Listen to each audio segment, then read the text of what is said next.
Hey everyone, welcome to today's episode. Today we're talking about money, how to ask for more money, how to get a raise, and when you should be giving raises as a business owner. Today's episode is going to teach you how to ask for a raise and how to do it even if you have a bit of fear. I'm going to walk you through an exact example with a script that I'll share at the end of this video. So let's get right into today's episode. Now, if you're a business owner, the idea of paying your employees more might at first be somewhat scary. You might be thinking, I don't want everyone to ask for a raise at once. And I don't blame you. However, I would caution to say that you want your teams to want to make more money. And if you're a team manager, a marketing manager, an operator, an integrator, somebody responsible for moving the needle for a business, you should be motivated in some form by a performance-based incentive. Something that says that if you actually over-deliver on what you're doing, you make more money. Everybody wins in this situation, but of course, asking for a raise is uncomfortable and it can be challenging to know what the right approach is without feeling like you're needy. And we all have that insecurity in us. It's not okay to ask for more money. It's good enough. I don't want to rock the boat, but it's in the interest of yourself and the company for you to do this. So please stick with me. And even if you have fear, know that everybody has this same fear. And at the end of this video, I'm going to share the exact script that I would use when you're asking for a raise. And doing it in this way is almost going to guarantee that you get it in the next couple months. So a little bit of a backstory. I started off on base pay, especially whenever I started to work at the beginning. I didn't know any differently. I didn't know about performance comp plans or incentives. And I thought that, hey, why should I be asking for something? It's good enough. I'm getting paid. I'm going to work from home. Things change, especially in today's modern society and how people operate. And we all get to work from home now. But the beauty of if you're in a position that you can add value to a company, you should be looking for an opportunity for you to be in a performance-based incentive situation. Meaning the more value you add, in addition to your base pay, you should be actually comped for the extra performance. So if you're over-delivering, you actually get compensated for that. So here are the 5 steps that I recommend if you're thinking that you deserve a raise or you want to raise and how to go about doing that. Number 1, you do have to believe and you have to make the decision that you are worth it. If you don't decide that, and if you don't have the confidence in yourself, then you'll never convince anyone else that it's the case and that you can potentially get to that next level. So you need to believe it for yourself. You need to decide that. And that's number 1. Number 2 is you really need to measure it, okay? So think of this, it's easy with like sales positions because if you're making money, you can track it as far as revenue produced. And if you make more revenue than what you anticipated making, of course, it makes sense. What happens when you're in customer support? What happens when you're in potentially product development? There's all these different variable compensation packages that are out there today. So there's no real right or wrong. But the key thing is, especially with growing businesses and like solopreneur situations or just people that aren't in a corporate situation, you might not have somebody well-versed or educated understanding how to develop a perfect comp plan. So it's important that you can measure it yourself. And again, if it's not in direct sales or something that's not easy to track or attribute to a bottom line on a sales line item, then start thinking out of the box. Is there a customer retention strategy that you can implement? Meaning maybe the refund rate is 5%, but you bring that down to 3%. That's a 2% difference in refunds, and I guarantee that's going to add to the bottom line of the company. So you have to think a little bit strategically if it's not directly related to sales, but I guarantee that there's room for some sort of compensation plan based on performance. If you think you can move the needle in it, then you should start to measure that. Number 3, once you've decided, once you know you can measure it, now it's time to do it, okay? Start focusing on this. Make an objective this quarter, in the next week, in the next month, of how you're going to actually accomplish that objective and reach that and track that performance to show that you are making a difference. And again, in sales, it's easy, but in a couple months, if it's customer retention rate or customer satisfaction, be prepared to show that, but now you have to go and do the work, implement an action plan, learn from others, ask your peers and mentors how you could potentially do this and really listen at what they're given as directives. There are other people out there that are doing exactly what you're doing, not to make you feel less special. You are special. I love you. But at the same time, you have to know that there are people doing this every single day. So you're not alone in wanting to accomplish this, and you don't have to be the lone wolf, okay? So go ahead and start asking the right questions. Play around with ChatGPT. Just go and do some research, but then actually implement what you need to do. And number 4, this is a bit of a unique one. Now, I did this one way back in the day, and this is creating your own compensation plan. So the story for me, and I was in a very fortunate position where I had a quote unquote boss, business partner that believed in abundance. Abundance over scarcity is such a great life lesson, no matter what position you're in or what you're doing in life. Now, that's a whole other episode. But the point is, he believed in an abundance mentality and that people should be paid more based on performance. But I didn't have to wait for him to design my compensation plan. In fact, I went ahead and designed my own compensation plan. So I went over and I did exactly the first 3 steps. I decided that I was worthy of it and I believed I could do it. I decided I was going to measure it. So I picked what measurement it was. And in this case, it was sales. And then I decided that I'm going to do it. And I started to implement it and started to see that I could move the needle. And in which case I just said, okay, how much can I move the needle by based on what I've been doing in the past? And what would be over and above that current metric? From there, I went ahead and I designed my own compensation plan. So basically I was making X amount for the company. And I said, if I can make this much more for the company over my X revenue, then shouldn't I make a percentage of sales or an extra incentive as a milestone and build out multiple milestones? And the key to this too is make it realistic, okay? But also make it aspirational, meaning you might have to stretch for it. You don't want to sandbag this because if you sandbag it, people are going to pick up on it. And if it's too easy to hit, then you're potentially going to get a no. But if you make it aspirational and you could show that, hey, not only am I thinking I'm going to 2x this, I might 5x or 10x this. And if I do, wouldn't it be worth it to you if I did? This goes back to tracking it and measuring it, right? So make sure that you put this onto paper or digital paper, however you want to present this, and make those milestones, make them aspirational, and also show it how it correlates to either a labor efficiency ratio, meaning if you account for your base salary as well as the compensation, but we equal this final profit result or this final outcome, how it justifies the compensation that's going to be coming back to you. Do the heavy lifting for them, okay?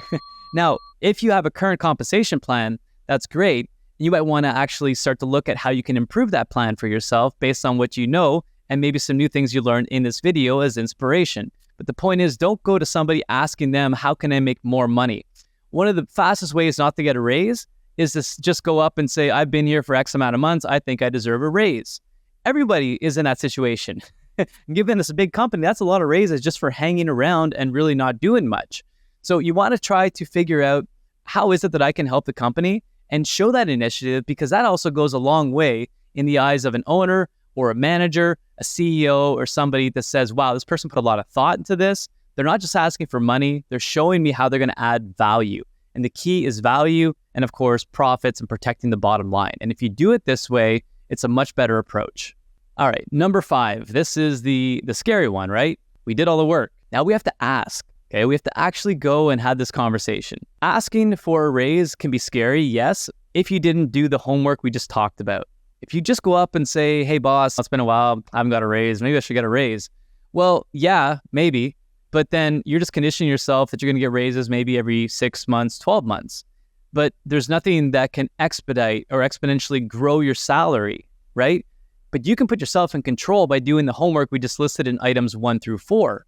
Now, when you come to number 5, where you actually have to ask for this, and I'm going to give you the script on how to ask for this in a productive, professional way that gets received well. And you can, by the way, you can get the script below in the description, and I'll just keep refining the script as I get feedback and as I continue to practice this myself with people that I'm teaching it to. So always make sure to check the description for the most up-to-date script that you can download and go take to your next call. But now you're prepared. Now you can ask with confidence. And this isn't going to be an uncomfortable conversation, although maybe it feels uncomfortable. You're going to prepare for it, and you're coming into this well more prepared than anybody else is coming to your boss or whoever you're reporting to that's going to give you this raise. So just know that and go in with that type of confidence. But yeah, you are going to ask. You're going to feel that fear. You're going to breathe through it. You're going to do it anyway. And you're going to get used to this, because this isn't the only time you're going to have these conversations. And at some point, I want you to be on the flip of this, where you're giving out your own incentives and you can appreciate the other person on this side of the conversation. All right, so here's the script, okay? And that's going to be in the description below, but I'm going to read it off here. And this isn't perfectly articulated, but it's good enough. So you're going to go up to your boss. You're going to say, hey, can we meet up for something? I want to discuss a strategy that I was thinking of. Hey, Name, I really enjoy contributing to the mission of the company, and I'm looking to continue improving my skills along the way. Now, after working in my role for some time, I've shown that my contribution and supporting the company's growth, and I'd like to review a win-win strategy I've come up with. Would you be open to look at it with me? Now, this can be before you meet with them or during the meeting, but this is kind of what you're saying. I've been working for a long time. I'm adding value. I really see an opportunity to add more value and create a win-win. Would you be open to that? Ask for permission as well. And then they say yes, or they say no. If they say no, this is a whole other issue. Maybe we start looking for another place to work, okay? I believe not in staying around with people that don't appreciate you. And if someone doesn't want to hear your opinion, maybe it's time to go. They say great, because of course they're a great boss and this is a great company to work with. Now you go, I understand the importance of profits and I can specifically contribute to this by put in the way that you can. Customer retention, more sales, lack of churn, whatever that is. And I measured what I've been doing. And since joining the whatever team and whatever accomplishment you're doing, and I'm confident that I can add X amount more of revenue, or I can decrease churn, etc., in this specific way. And I've come up with a plan that will not only add more profits, but further motivate performance for me and or my team to get there even faster. And I've done the heavy lifting. I've put together a full outline of what I'm proposing, but of course I'd like you to review it because I appreciate and respect your opinion, and this is a team effort, okay? Now, the worst that happens when you present this is, of course, they maybe say no, okay? For now. This is the beauty part though. In the worst case, they say no. You go, okay, I respect that. I'd really like to continue this conversation at a later time if ever you want to revisit it. The seed's been planted. This person who said no maybe just said no for now because they don't know how to react. Maybe they're not ready to give a raise. They don't want to, they're too busy, but you don't get upset about it. You don't put them on this like, oh, please answer me now. Give them time, give them space and say, I understand. The seed's been planted, right? The seed's going to grow. It's going to germinate. It's going to start to come out of the ground. It's in their head. And every now and then you can kind of give them a bump. Be like, hey, did you give any more thought to that plan that I gave you? Continue to push them. And again, this is part of feeling the fear and do it in anyway, which is the theme of life, especially for me being an introvert. But you planted the seed. Now, the other thing that could happen is they say, yes, absolutely. You deserve this. And in fact, I think you lowballed yourself on the performance plan, okay? So there's the worst case, but there's also the best case. And before you do this, it's probably powerful to go into a visualization exercise. And what is it that you would like to hear back from them? Visualize that a few times, live in the moment, practice this a few times as well in your room, in your office, with your spouse, somebody is your partner, your friend, somebody you can rely on to give you some good feedback. But you want to practice this and become confident at it and know that the confidence is also built through the preparation and the work you've done. So that pretty much covers the 5 ways to go about asking for a raise. Go through those steps, make sure you understand them, make sure you prepare for them. Ask ChatGPT or go through with other friends who've gone through the process. Comment in the description below as far as any questions you have, and I'll be happy to answer them as best I can to support you in your mission to continue to support other people's mission, but also protect yourself and make more money for yourself. The other bonuses that I would offer to say what's like unique in this world these days, in the modern times that we're working online, are kind of the following 3 things, okay? So say the things you're going to do, but do the things you said you're going to do, okay? Follow through is key. So many people let things fall through the cracks, including communications. Now, be on time, be prepared, and show initiative. There's nothing worse than people showing up late for meetings, not having their camera on, not having their tech ready, and really just not being on the meeting or just bought into the meeting. So make sure that you're actively doing this as well. And then engage, surprise and delight, and of course, bring ideas. There's something so magical when team members bring new ideas. I went and researched this thing in my spare time last night. I was watching this podcast and I thought about you and I thought about the business and I thought, ideas are so great. Even if it's not a great idea, it's wonderful to receive them as a team lead, as a company manager, as a business owner. Okay, so continue to engage and show all these initiatives. This is going to add to the plan of getting more money for yourself through raises or even not just performance, but also a base raise, okay? This is what leaders look for in their teams.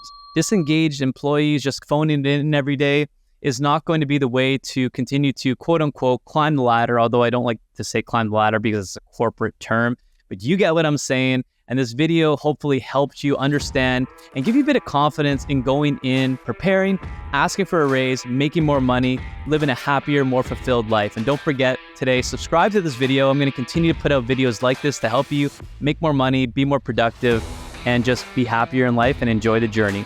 Until next time, take care, and we'll talk soon.